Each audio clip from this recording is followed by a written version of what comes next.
Selamat datang kembali di channel YouTube ini. Di video kali ini kita berjumpa untuk membahas soal-soal uji kompetensi nurse untuk keperawatan gerontik. Baik, untuk mengefisienkan waktu, segera kita mulai pembahasan soal-soalnya. Selamat belajar.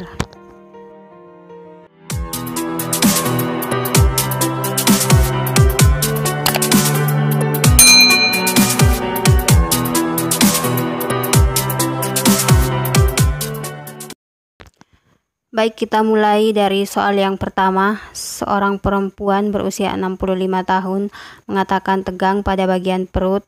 Klien sudah 5 hari sulit BAB, teraba massa pada abdomen, dan tidak ada nyeri tekan abdomen.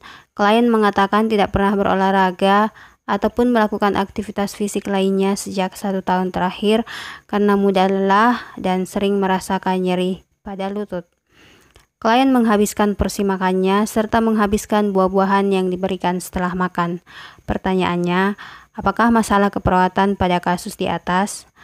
Intoleransi aktivitas, hambatan mobilitas fisik, konstipasi, kelelahan, atau nyeri? Oke, kita kembali ke soal untuk mencari jawaban yang paling tepat. Jadi ketika kita memperhatikan soal, terlihat jelas bahwa yang paling dikeluhkan oleh klien di sini adalah tegang pada bagian perut. Kemudian klien juga mengeluh sulit BAB selama 5 hari terakhir, dan saat perawat melakukan inspeksi pada abdomen ditemukan ada massa, namun tidak ada nyeri tekan. Jadi dapat kita simpulkan bahwa klien ini sedang mengalami konstipasi. Nah, memang di sini ada data yang mengatakan bahwa klien nyeri lutut, tapi data yang mengarah ke nyeri itu benar-benar hanya satu, sehingga nyeri tidak dapat kita angkat. Kemudian kelelahan juga demikian. Kemudian hambatan mobilitas fisik juga, dan intoleransi aktivitas apalagi. Jadi yang paling banyak datanya atau yang paling mendukung untuk kita menegakkan diagnosa di sini adalah data terkait konstipasi. Soal berikut, pengkajian sekelompok lansia di sebuah PSTW menunjukkan sebanyak 30% lansia memiliki tekanan darah di atas 150/90 mmHg. Setelah dilakukan pengkajian terkait pola makan, data menunjukkan bahwa makanan lansia di PSTW tersebut sudah memenuhi standar untuk penderita hipertensi. Petugas kesehatan PSTW mengatakan 80% lansia tersebut rutin mengontrol tekanan darahnya di klinik. Pertanyaannya, apa diagnosa keperawatan pada kasus di atas?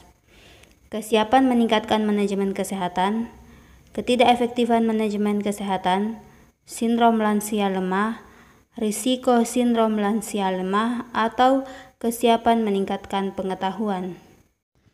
Oke, mari kita lihat soalnya. Soal ini adalah soal komunitas lansia atau kelompok lansia ya.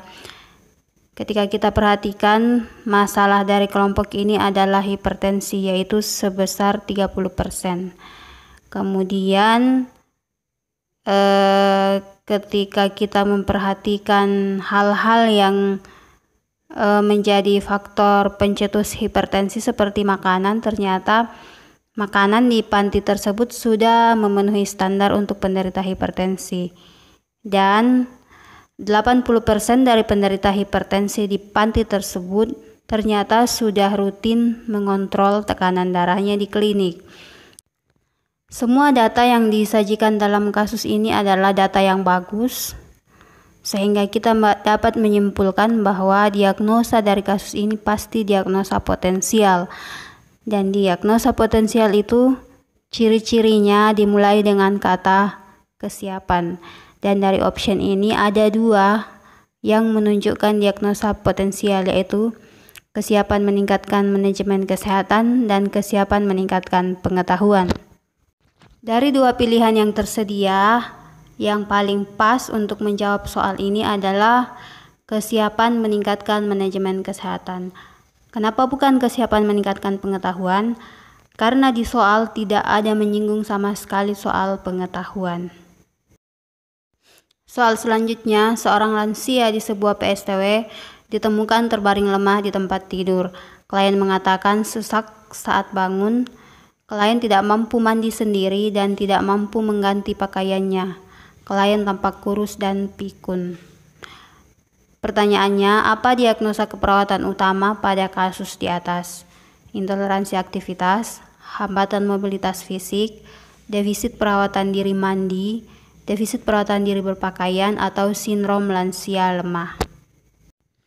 Oke, kalau kita perhatikan ini salah satu soal yang cukup mudah jika kita terbiasa dengan soal-soal seperti ini. Jadi, kalau kita perhatikan data-data di sini tidak ada data yang lebih dominan dibandingkan dengan data yang lain. Masing-masing data berdiri sendiri dan kalau kita memperhatikan semua option, semua bisa masuk. Sehingga dapat kita simpulkan bahwa yang paling pas untuk menjawab pertanyaan ini adalah sindrom lansia lemah karena semua data yang ada pada soal memenuhi kriteria untuk sindrom lansia lemah. Soal selanjutnya, seorang lansia di sebuah PSTW mengeluh nyeri di daerah lutut dan panggul.